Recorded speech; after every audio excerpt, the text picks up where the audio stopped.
देश भर में 20 मई को दवा विक्रेता संघ के आह्वान पर दवाइयों की दुकानें बंद रहेगी, जिससे आपात स्थिति में मरीजों को दवाओं की दिक्कत का सामना करना पड़ सकता है। इसी को लेकर जिला कुल्लू मुख्यालय ढालपुर में दवा विक्रेता संघ ने उपायुक्त को ज्ञापन सौंपा और ऑनलाइन दवा बिक्री पर रोक लगाने की मांग उठाई। संघ के अध्यक्ष ऋषभ कालिया ने कहा कि बिना सख्त सरकारी नियंत्रण के ऑनलाइन माध्यम से दवाओं की होम डिलीवरी से फर्जी पर्चों का इस्तेमाल, एंटीबायोटिक दवाइयों का दुरुपयोग और नशीली दवाओं की आसान उपलब्धता का खतरा बढ़ रहा है।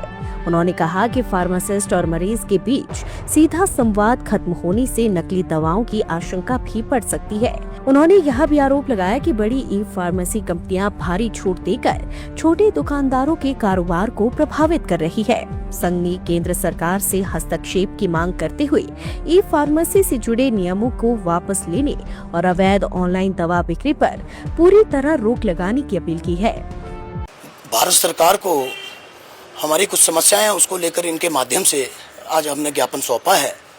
और इसी कड़ी में क्योंकि पूरे भारत में ऑल इंडिया केमिस्ट एसोसिएशन द्वारा कल एक बंद का आह्वान दवाई AOCD की कॉल है, जिसमें सारा भारत की जो रिटेल फार्मेसी और होलसेल फार्मेसी बंद रहेंगी, उसमें कुछ समस्याएं हैं हमारी, जिसको अवगत करने के लिए हम इस ज्ञापन के माध्यम से जिलाधीश महोदय के पास आए थे। उसमें 3 बातें हमारी प्रमुख हैं जो ऑनलाइन फार्मेसी GSR 220, GSR 817, वो ये है कि अधिसूचना को रद्द करने के लिए हमारी मांग रही है, लेकिन केंद्र सरकार ने इस विषय पे कोई हमारी बात सुन नहीं रही है। बार बार ज्ञापन देने के बाद भी उसके उपरांत AOCD की जो है ये बंद की कॉल आई है।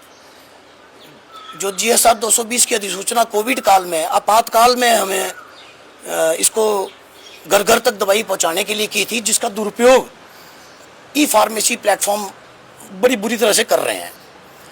क्योंकि दवाई का जो बिजनेस है वो बिजनेस के साथ साथ सेवा भी है और जिम्मेदारी का भी बिजनेस है।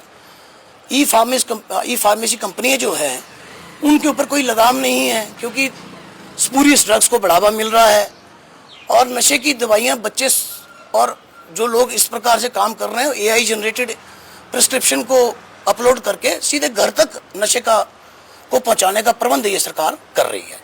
हमारी मांग है केंद्र सरकार से कि इस प्रकार का हमारी बातों को सुना जाए और स्पूरियस ड्रग्स और नशे के जो लोगों को आसानी होगी दवाइयां लेने में, इसको रोका जाए।